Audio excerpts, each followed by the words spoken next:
Bloomberg Tech is live from coast to coast with Caroline Hyde in New York and Ed Ludlow in San Francisco.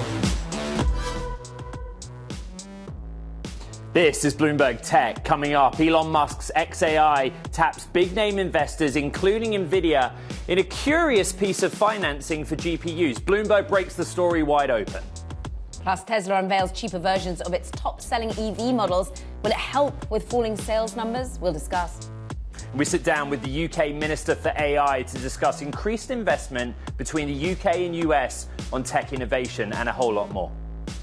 First, let's check in on these markets that rally once again if you're looking in the Nasdaq 100. Ed, it is your key players. It is the NVIDIA's, AMD's. We're talking so much about the relentless intertwining of generative AI players at the moment in the market. But what's notable is we still are thinking about fundamentals. We are still thinking about how far we've come from the lows of April. But what are you looking at underneath the hood? Let's get to our top story. Overnight, Bloomberg broke details of a financing mechanism that xAI is using for the GPUs that are going in Colossus 2. Our understanding from sources is that an SPV, or special purpose vehicle, is formed. They use debt and equity to get the capital by the GPUs. xAI rents or leases those GPUs from the investors and pays them that fee over time. NVIDIA is involved. It's getting involved in the equity piece. This morning, NVIDIA CEO Jensen Huang confirmed a whole chunk of our reporting, Caro. This is very complicated. Let's get into the specifics. Let's do exactly that, sticking with the two key players of NVIDIA and xAI. Bloomberg's Carmen Arroyo is with us. You helped break this story with Ed. And I just want to get to grips of how creative this financing actually is. How often do we see SPVs being set up to buy GPUs and use them as underlying assets? Hi, thank you for having me. We've seen SPVs in the past before used for other type of assets. It's quite common in Wall Street to basically use assets as collateral instead of putting corporate debt. But it's becoming much more interesting and much more common to see tech giants basically do this type of deals because they don't want to put a lot of debt on the corporate balance sheet. So I think we're going to see more of these in the future. Carmen, it's been a busy couple of days chasing this one, right? So the structure is $20 billion. Most of it is debt, and there is some equity in there. And this morning, NVIDIA's CEO Jensen Huang went on another network and in an interview essentially confirmed NVIDIA's participation. Just give us the rest of the details that we put in that story. Sure. So it will be at least $20 billion of capital, basically to buy the chips that xAI will use for this data center in Memphis. And there's going to be like a variety of Wall Street investors in the debt. We know Apollo is in it, Diameter, we reported as well. The equity will have a number of investors as well, including Valor, who's leading the financing. But yeah, NVIDIA is invested in the equity, which is really interesting, given that they're basically using that money to buy their own chips.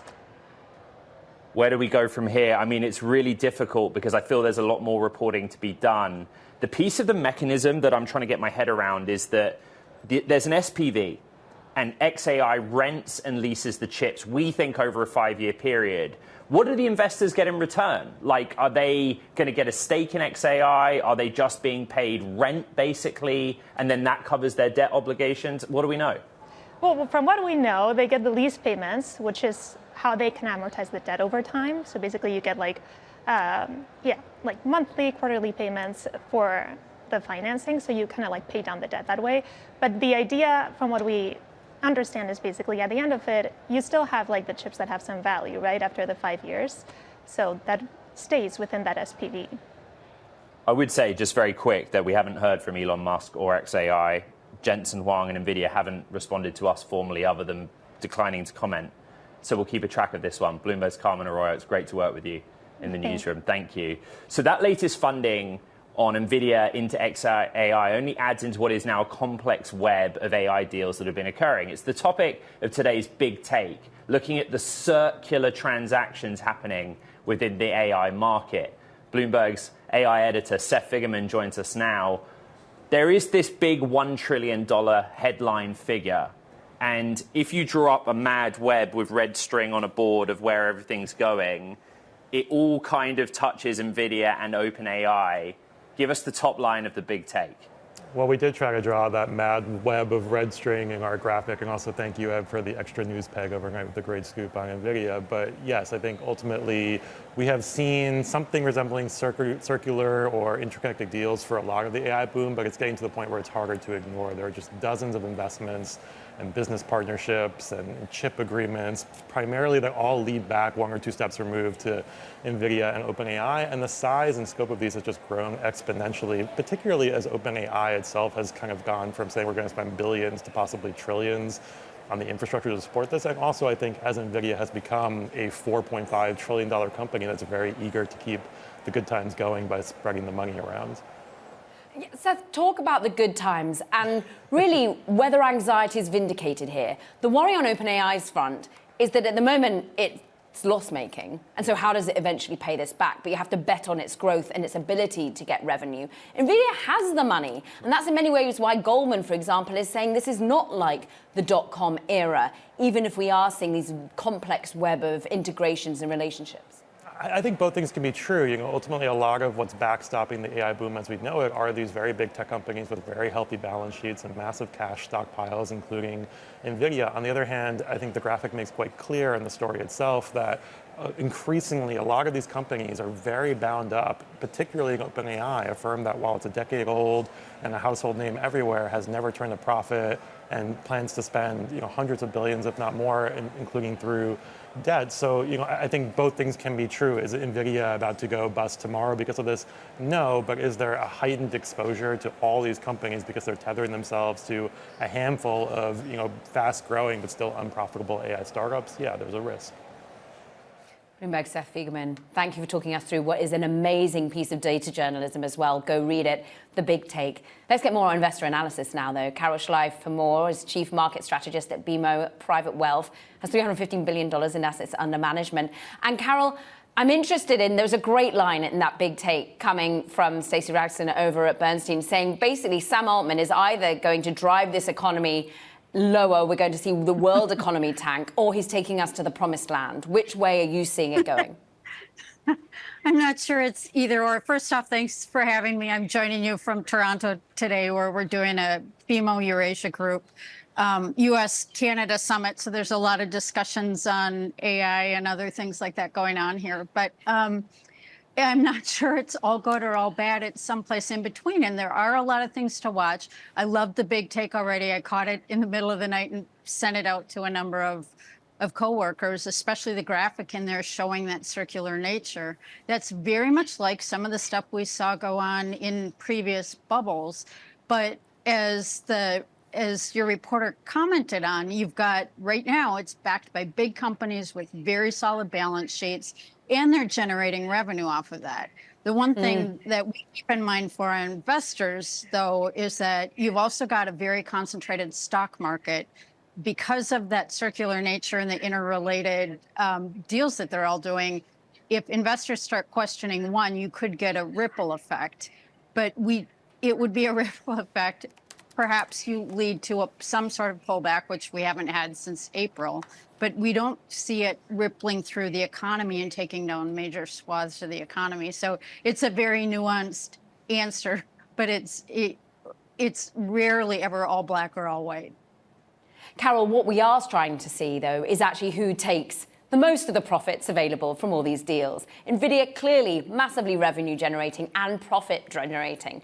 But then you think of Oracle and some of the questioning about how much of a margin they make on a $300 billion contract for OpenAI. How much do you have to do the due diligence on individual names right now? Well, I think you really do. The market's not much, because I mean, one of the phrases we've been using all week is the market seems to be acting like no news on economic data or anything. No news is good news, and off we go to new highs. But you have to be very discerning. But we've always been a combination of top down and bottom up in what we're looking at things. And you also have to, especially in a diversified portfolio, realize you might be over concentrated even if you're doing individual securities. If you own a passive index fund, if you own AI specific or a technology specific ETF, you've concentrated it even more. And so it's doing some of that, and it's stepping back and doing some good portfolio hygiene, looking back perhaps at where we started the year, taking some of those gains off the table and shifting them around to other sectors that are potential beneficiaries, because we have energy, we have nuclear, we have a lot of things that have to happen for the switches to go on in those data centers. Carol, you've had a decorated career in markets as a chief investment officer. I just want to run the mechanism that I reported overnight past you again. A special purpose vehicle where you have both debt and equity pulled together by a group of investors who buy GPUs, and then in this case, xAI rents those GPUs or leases them from the special purpose vehicle.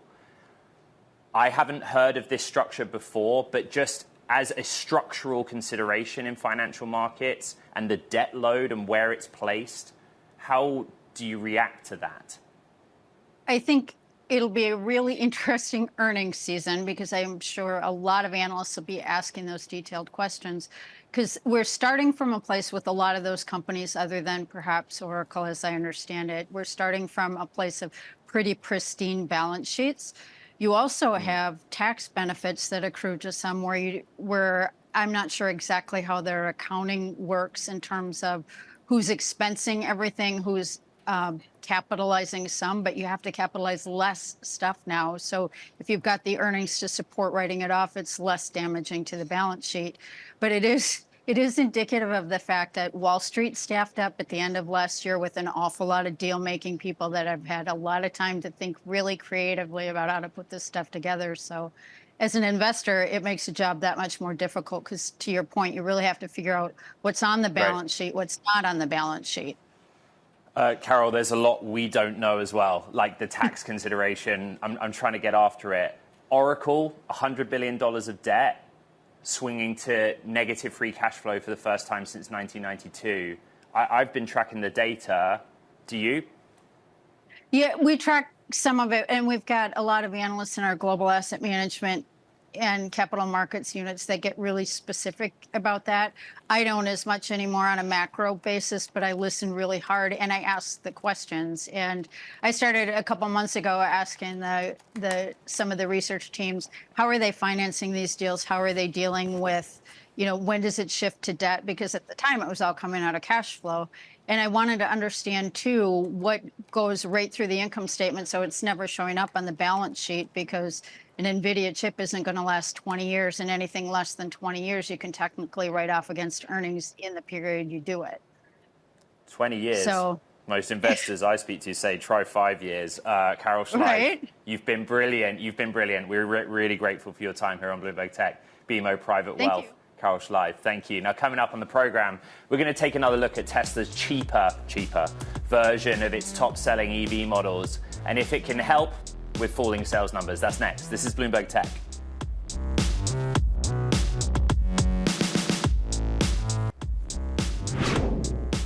Tesla just unveiled new, cheaper versions of its top-selling models, priced at under $40,000 to make them, more affordable in an effort to counteract the loss of US incentives for electric cars. Bloomberg's Craig Trudell, who covers autos, joins us now for more. How much cheaper? Let's get specific on some of the price data and what you're losing for that. Yeah, it's somewhere in the range of 11 or 13% cheaper relative to what the base Model 3 and Model Y were costing prior to this. However, when you take into account the $7,500 tax credit that's gone away, and what it would have cost you to buy those base models, even just a week ago or so, these models are $2,000 more expensive and for less content. So you lose a second row screen, you lose ambient lighting, you have less battery range, slower acceleration. So, will this be helpful for the incremental consumer who is maybe on the sort of line of being able to afford versus not being able to afford a Tesla?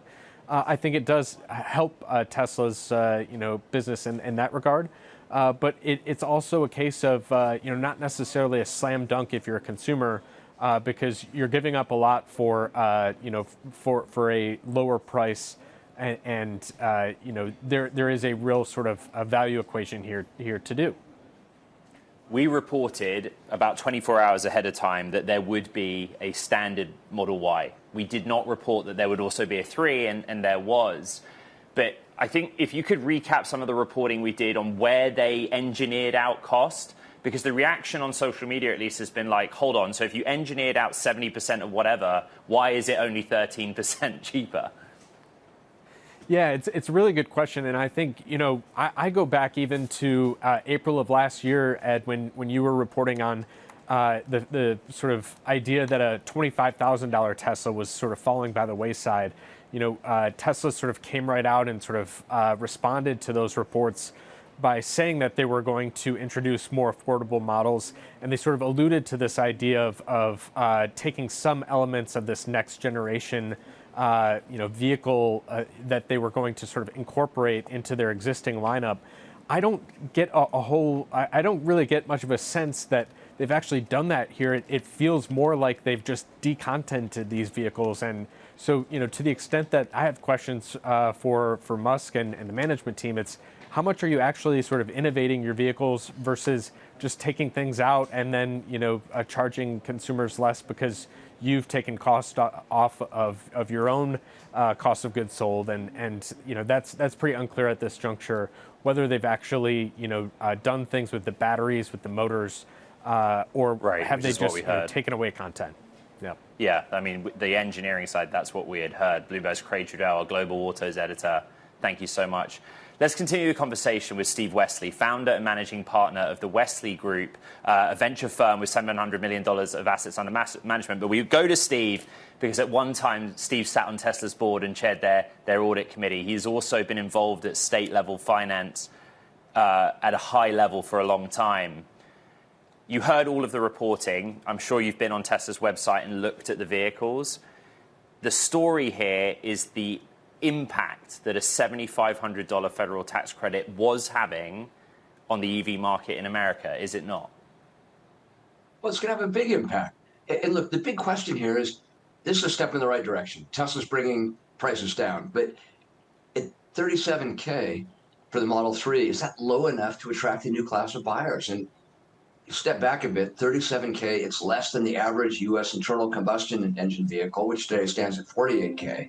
But can Tesla's new model compete with the EV from Volkswagen and Hyundai in the U.S. at $27,000? And how are they going to compete with those $20,000 Chinese EVs that BYD is bringing into Europe? So I think there's a chance the new slimmed down Model Y, it's going to bring in some new buyers for sure. But how much is it going to cut into the premium market, and are they going to end up ahead at the end of the day? Looking forward, battery prices are going to continue to drop. This may be a stopgap measure, but Tesla, I believe, still needs that $25,000 Model 2 to get into new developing markets and attract first-time entrant buyers in the U.S.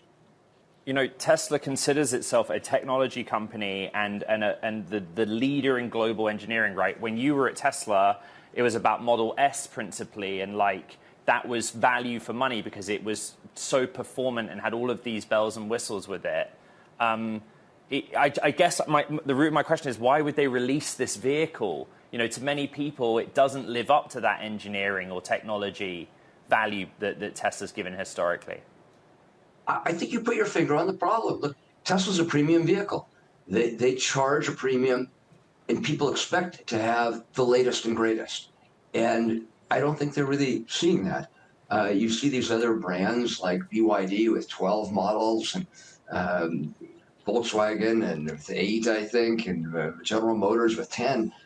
Gee whiz, Tesla's only had 5 models in its history, and the Cybertruck barely counts because that was a flop. People want to see new technology, new products coming into market. I really think they need that $25,000 car. But they've got to do both. They not only need to bring new models and lower cost cars to market, at the same time, they have to deliver on this promise of getting full self-driving out there, staying competitive with Waymo. They've got some things to prove. Steve, that is the technology that they're now betting on. The innovation cycle moves towards robotics and moves to automation. How integral is the cash cow of car sales to you? Well, again, they've got to do both. When you have a company that's trading at a 250 price to earnings ratio, that's nosebleedy high. I mean, gosh, NVIDIA is only at 50 to 1.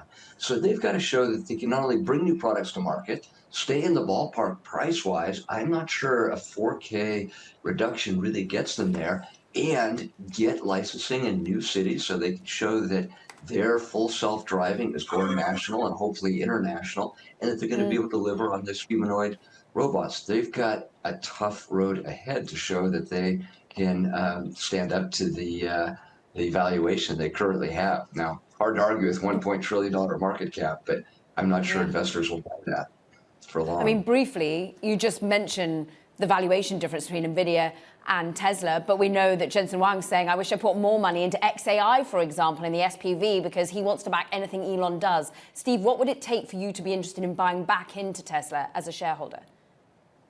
Well, what you'd want to see is real progress with full self-driving. You know, just as the world's going all electric, it's going autonomous faster than people realize. You're going to see that in the next year with Waymo's growth. The question is Tesla going to be right in there as a major competitor or not? At the same time, you're absolutely right. We're heading into this new world of autonomy in everything from the factory floor to vehicles. And people are going to want to see this new humanoid robot. Can Tesla be cutting edge at new areas? Now, who wants to bet against Elon Musk for all he's developed at SpaceX, Starlink, and frankly, you got to give him credit for reinventing the auto industry. But the last 3 years have been lean, and you look at 3 years of flat revenues, people need to hear that new story, and I think they need to hear it soon. Steve Wesley of the Wesley Group. Always great catching up with you. Thank you. Now, coming up, SoftBank gets in on robotics, talking of it in a new deal, furthering Masayoshi Son's growing bets on the emerging tech and AI. This is Bloomberg Tech.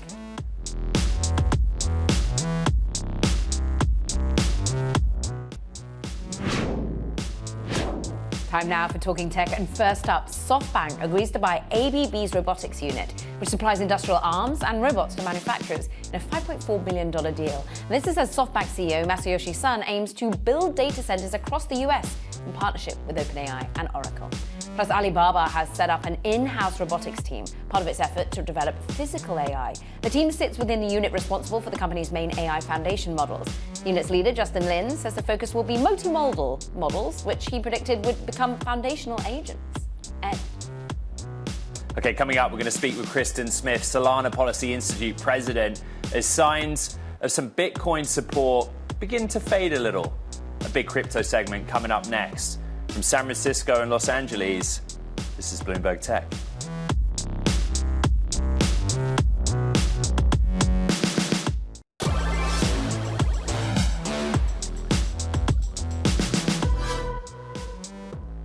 Welcome back to Bloomberg Tech. If you're just joining us, I thought I'd give you a little bit of a flavor of what tech's doing in financial markets. NASDAQ 100 up about a percentage point. There's buyers for stocks in tech right now. It's mostly the chip names that are pushing us higher, but some mega caps as well. And of course, we've been talking all morning about what's happening with xAI and NVIDIA and some other folks, and I'm sure we'll do a bit more. And there are 1 million Bitcoin headlines on the Bloomberg terminal. That's not an exaggeration. If I had time, I'd read them all to you. But we're about $122,500 per token on Bitcoin.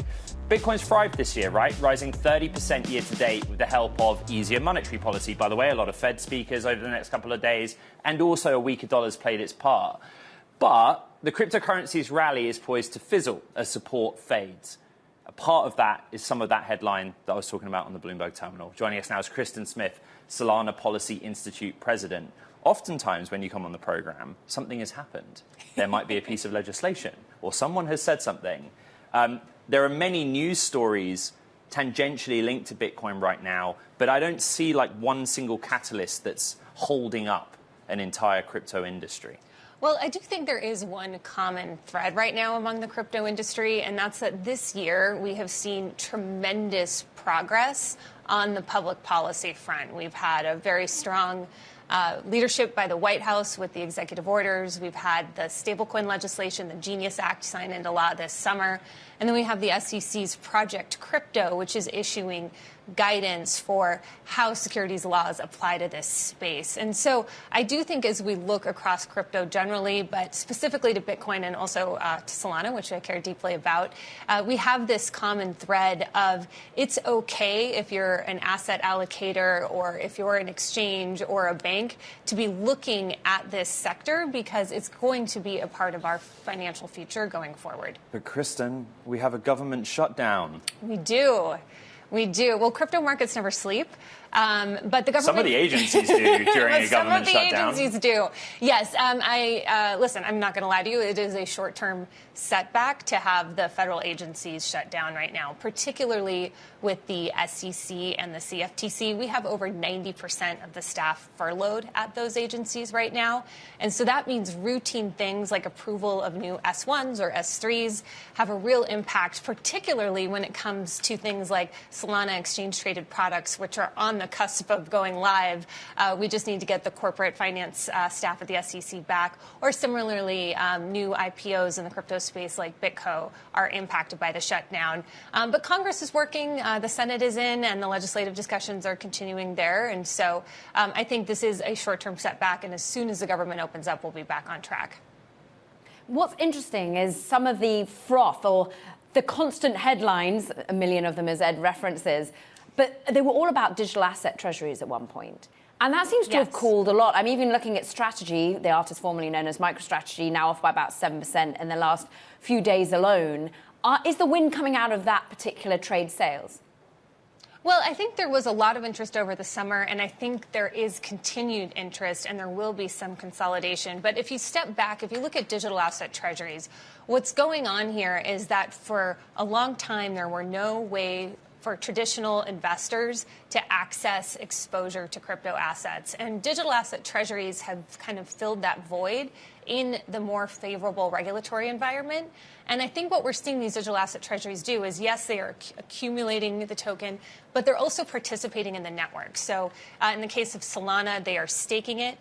These DATs are operating validators, and they're trying to be good stewards of the treasuries in ways that are a little bit more expansive than an ETF will be able to do once those are approved. So I do think DATs are going to continue to play a role. I think we'll likely probably see some consolidation among the DATs going forward. But I think if you think about it, for a long time, these treasuries were held largely with foundations that were limited in what they could do with the treasuries of tokens they were sitting on. So I think the DATs are a new and innovative model, but it's also a way for investors to have a different option for getting exposure to these assets. And with something like Solana, we think this is going to be the future rails for finance. And so it's a great way to get exposure to the asset class.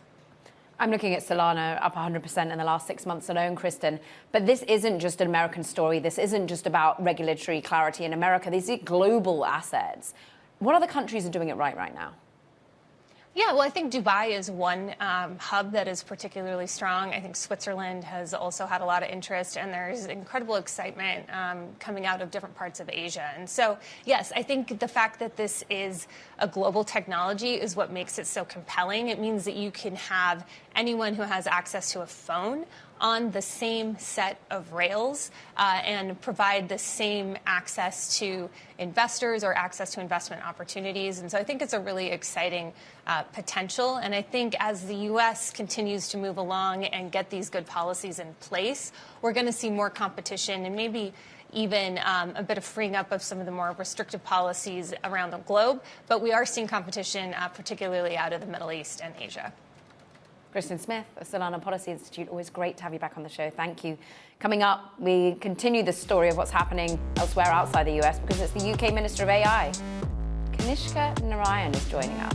And we're talking about the leaders and the founders who are actually gathering in San Francisco for the Tech Week upon us right now. This is Bloomberg Tech.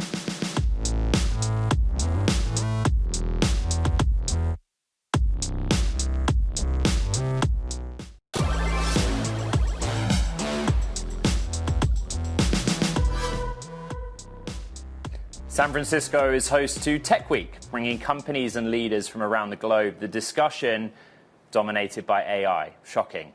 Joining us now is Kanishka Narayan, UK Minister for AI and also Parliamentary Undersecretary for the State in the Department of Science, Innovation and Technology. And Minister, welcome to the program. Delighted to be heard. You know, it's timely, your visit.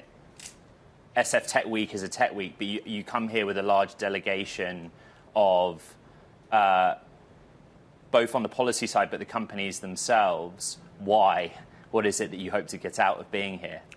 Well, Ed, I think AI is a central focus for us in the UK. It is a fundamental part of our growth mission. And one of the things I'm most focused on here is to talk up the UK-US tech prosperity deal. It is a historic deal in its scale. We have a record set of investments, the biggest ever investment by Microsoft, and cumulatively tens of billions going into the UK and deepening our collaboration. But fundamentally on scope. The UK and US have a deep history of a special relationship. We are renewing and rewiring that for the AI economy. Mr. Narayan, the United Kingdom, as Europe is very dependent on very large American technology companies making investments and innovating. Is that a fair statement to your mind? And so how conscious is your government of a dependence on both the software and hardware side, what American companies are doing? Well, again, I think in any marriage you talk about mutual dependence and a mutual sense of recognition and acknowledgement of strengths. In Britain, we have an amazing AI economy in particular. We have DeepMind, the home of a bunch of transformer models. We have a great chip design company in ARM located in the UK, and we have a budding set of entrepreneurs for the future of AI as well. And so we have a lot to offer to the United States, but of course, we want to do it when recognizing the deep strengths that the US has. That's why I'm here, opening the doors for UK and US businesses to work more closely together. Kanishka, you mentioned great names, but DeepMind's owned by Alphabet, and Masayoshi Son in Japan generally controls ARM. A little bit of it trades, and it trades on US indices. And I'm interested from your perspective, therefore, how much you're likely to see AI rewire that. How much does the UK want to be dependent on the UK, or are you ultimately all still about trade and dependence on other nations too?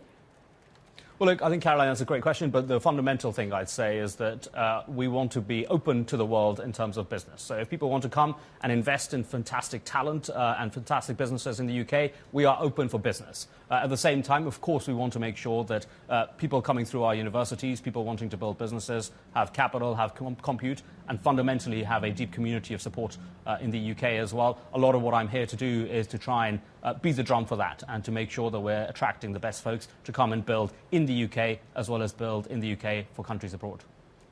And Kanishka, across the UK, I think that's what's really interesting. There's been this focus on it not like the services sector all being dominated in London, but spread out. I'm really interested in the AI growth zones. Have you thought about any more of the cities or the towns that are going to benefit from these data centers, and really how much it does benefit those living there? Because data centers don't add that many jobs. They're a big suck on power and water. Well, this is a really, really critical question, Caroline, because in the last wave of software, and as a former SaaS investor, I saw a huge amount of the gains and the jobs concentrated in a very small number of places for a small number of people.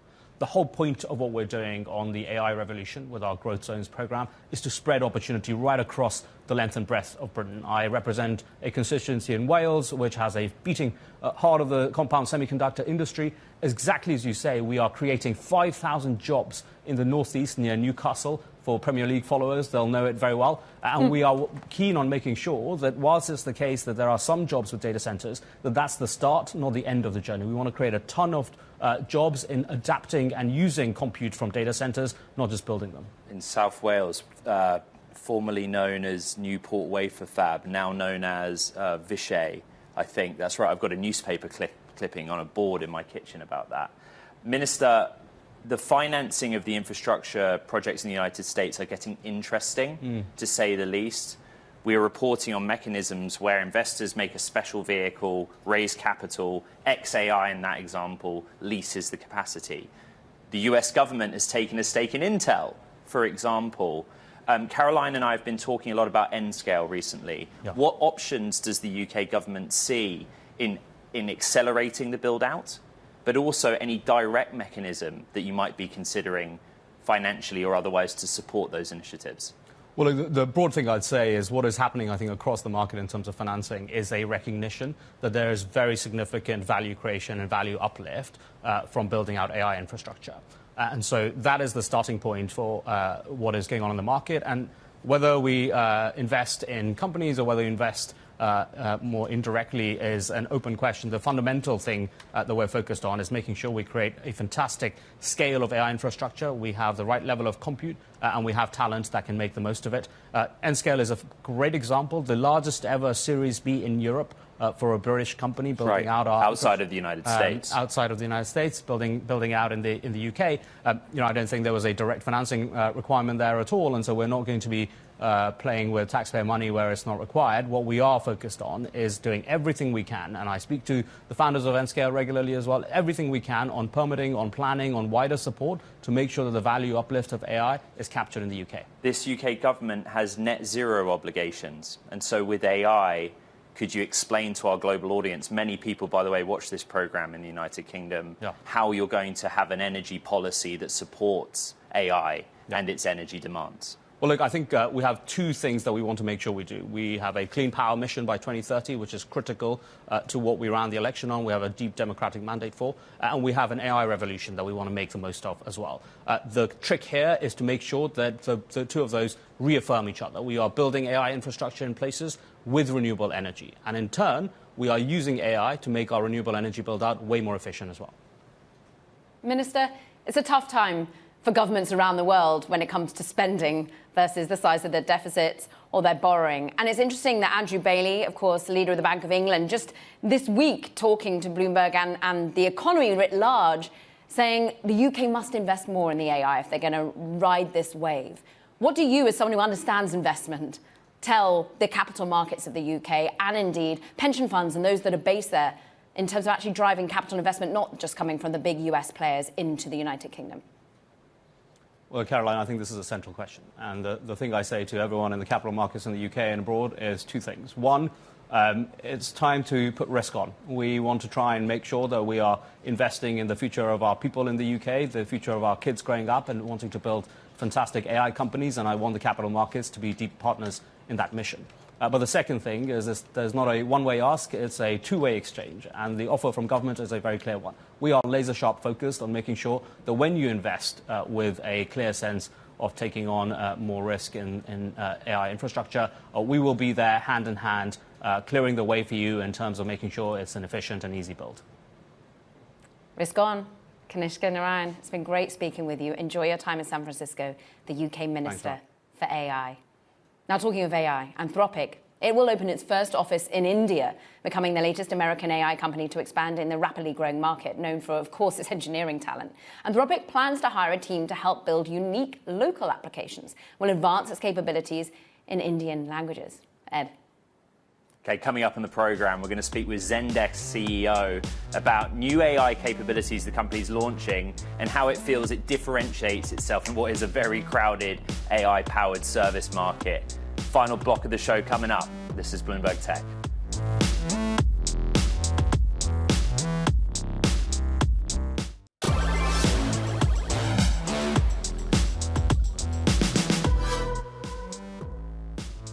Customer relationship management provider Zendesk. It's unveiled new AI capabilities with its platform, aiming to offer clients tangible business results from an AI upgrade. These include new video, voice tools, as well as, of course, new AI agents to help streamline workflows. Let's talk about all of this with Zendesk CEO Tom Eggemeyer. Tom, tangible. Talk to us about what is tangible. How do you measure it? We measure it by something called automated resolutions. So the only way we charge one of our customers is if we solve the problem for their consumer, the business they're dealing with, or the employee they're dealing with. And so it's a really unique model where it's all about AI actually working, not AI theoretically working. What does it allow your customers to do that they can't with rivals or that they haven't done before, Tom? It's really simple.